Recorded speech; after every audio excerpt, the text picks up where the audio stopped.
DKT 2019. DKT Baba. Mind your Turuzi. Mind your Chiba Balonlita ligo legu pimba Negutiwe wani simba Balonlita ligo legu yimba Asuka ndinzwa chimba Chiye shandaga taza murudo Woti nandina rudo Tichawa na rudo Ibofu Unyangwe parita Fuwaitu nomo pamanafu Chenzwa inini Unyange mukadaro Lichamana nondi dawo lagadaro Nange mchidi dinye naro Tide naro unyange mukadaro Lichamana wangwa nondi dandagadaro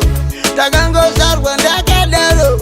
Nizwa inini Apasa ige wangu Anondi diri nyama Kunyange mukandiri poison Nangbe muka uya mchidilile buyama Amumondi shaisa oxygen Mwari wachandi gatirira yangu mbavu Jotamba tese ingawa napu Kungawa pati nozwanana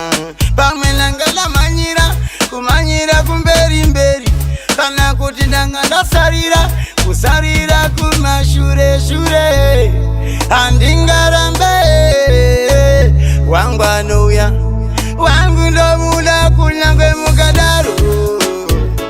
Lichamana nondi dawo lagadaro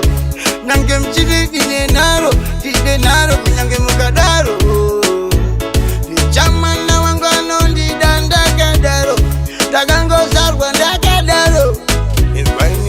Kunyangwe muka uya mchidagare mara Mwari wachakazire zize zinondire mera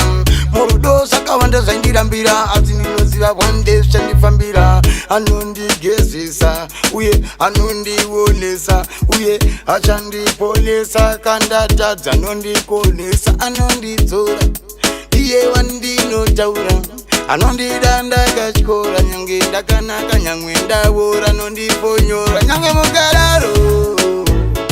ndichamwana anondidawo ndakadaro nange mchidi dine naro tide naro kunyange mukadaro Ndichamwana wangu anondidandakadaro Tagango sarwa ndakadaro Ingori wani ariega Panizi andega Asikana zitizega Wangu anouya Tingawe wani ariega Panizi andega Asizega Wangu anouya Kadaro Ndichamwana anondidawo lagadaro